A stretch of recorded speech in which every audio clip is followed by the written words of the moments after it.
Have you ever heard of a city so magnificent, so utterly unique, that even the Quran declares, the like of which was never created in any land? A city so grand, so awe-inspiring, that its name, Iram, still echoes through deserts and ancient scrolls, cloaked in mystery and reverence. This was no ordinary city. It was a marvel of architecture, a kingdom of staggering wealth, a civilization that rose with pride, only to be swallowed whole by the sands of time. Mentioned in Surah Al-Fajr, Iram is described as a place with lofty pillars, towering structures unmatched by anything known. But these pillars weren't just feats of architecture. They were symbols, monuments of ambition, dominance, and human pride. So what happened to this majestic place? Why does it live only in whispers of revelation and scattered ruins buried deep beneath the Arabian sands? The Quran does not give us many details, but what it does reveal is enough to shake the heart of anyone who listens. Iram is a warning, a riddle, a forgotten tale of power, arrogance, and divine justice. And like all stories in the Quran, its message still breathes, still warns, still echoes. To understand Iram, we must first understand its people, the people of Ad. They weren't mere desert nomads. They were a tribe of power and prestige. According to historical estimates and Islamic tradition, they lived in southern Arabia, perhaps near the fabled Rub al-Khali, the empty quarter, a region so vast and harsh that even modern explorers tread cautiously upon it. The Quran highlights their abundance: vast gardens, flowing springs, palaces carved into stone, and towers that reach toward the heavens. They had wealth, they had technology, they had control over land and trade, and they believed themselves untouchable. But their true downfall wasn't physical, it was spiritual. Their strength gave birth to pride, and pride gave rise to blindness. They saw only their own greatness, their monuments, their wealth, their power. And in that illusion, they lost sight of what mattered. They began to oppress. They began to rebel. They worshipped idols made with their own hands and forgot the one who had granted them everything. So in His mercy, Allah sent them a prophet, a man named Hud, erasure, the voice of truth amidst the roar of pride. Hud wasn't an outsider, he was one of them, raised among their towers, familiar with their customs, fluent in their tongue. He asked for no wealth, claimed no throne. He only asked them to return, to truth, to humility, to God. But pride, when rooted deep, clouds judgment. The people of Ad scoffed. "Who is mightier than us in strength?" they asked, laughing. Their downfall did not begin with war or famine. It began with denial, spiritual blindness. They could no longer see that their blessings were a test, that their greatness was a gift, not a guarantee. And yet Hud continued, patiently, gently, bravely. He reminded them of the nations before them, how they perished in arrogance. He begged them to see beyond their towers and idols.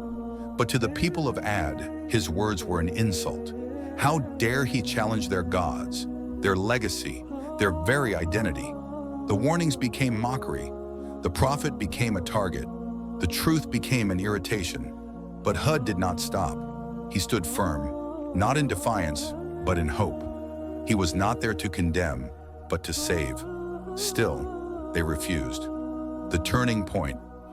Then the signs began. The rain stopped. The crops withered. The winds whispered strange melodies. But still, they mocked. Still, they challenged. Then bring the punishment if you are truthful. And so it came. The storm that ended an empire. It began subtly, an eerie stillness in the skies, a silence that blanketed Iram, heavy with foreboding. And then the wind arrived, not a breeze, not a storm. A wind sent by Allah, violent, icy, and furious.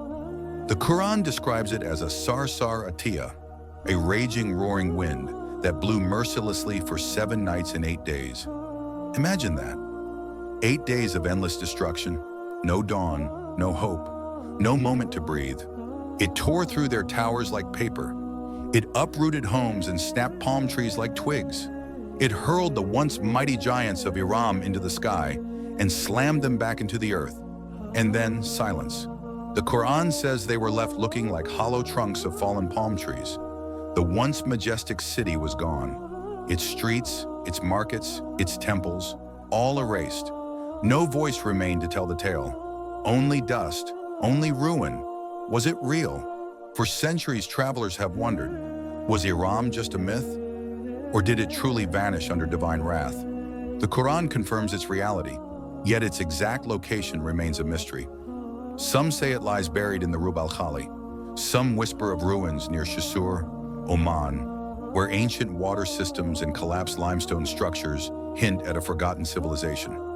Even satellites have revealed ancient caravan routes converging in that region. Could that be Iram? Some call it Ubar, some call it legend, but the Quran calls it truth. And it reminds us, Iram wasn't lost to nature.